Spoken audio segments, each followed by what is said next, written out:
Now, dito na tayo sa lesson number 4 natin. Ang pag-aaral naman natin sa lesson number 4 is all about verb. Tapos na natin yung noun, pronoun. Ngayon naman, dito tayo dumako sa verb. Pag sinabi nating verb, common na common sa atin na ito yung tinatawag natin na action word.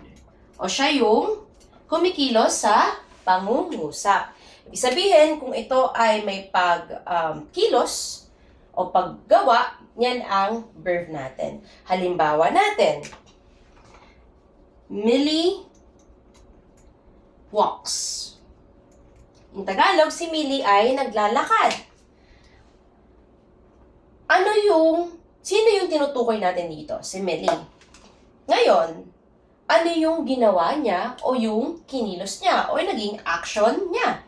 Ang naging action niya ay yung walks. Yan yung verb natin. Okay? Paano naman po kapag halimbawa ay ginawa natin siyang she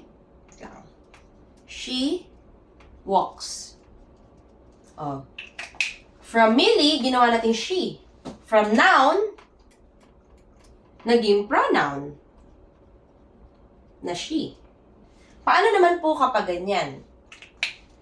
Nasaan po ang verb natin? Ang verb ba natin ay yung salitang she? No. Sapagkat ang verb, sinabi natin yan na ay action. So, hindi ka titingin dito. Ang titingnan mo kung ano naging kilos ng pinag-uusapan natin sa pangungusap. Siya ay naglalakad, ang naging kilos niya ay walks. So, kung mapa-pronoun or noun ang subject natin, hindi natin yun titignan o ipa-focus. Ang pa-focus lang natin kung ano yung naging action sa pangungusap ng tinutukoy natin sa pangungusap. Yan ang verb.